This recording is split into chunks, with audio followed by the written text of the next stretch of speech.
The population on the shop floor is getting older and older. The skills are getting less and less. The transfer from old down to new is a necessity to the industry as well as the local economy. The roles the apprentices play in CTL are quite critical, straight from the shop floor up to project managers. The moment we sat down with Sheffield College, they were happy to listen. We've been to other colleges and they were a bit more too structured for our liking. In the industry, there's got to be the room for flexibility, to understand what the shop floor needs, what the business model needs, and that's why we chose Sheffield College. So I chose to do my apprenticeship because a full-time course didn't suit me. I couldn't really do college and such. So I got to learn but also earn at the same time, so got some spending money.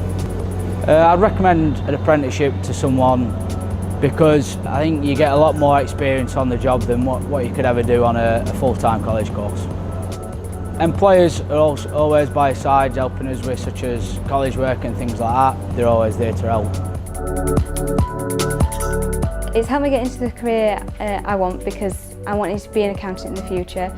So I've started off as an accountant and there is an opportunity for me to progress on and stay here in the role I want to do.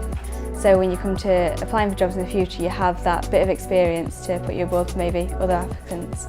So my favourite thing about being an apprentice is being able to be out in the real world and being treated like an adult rather than a student at school.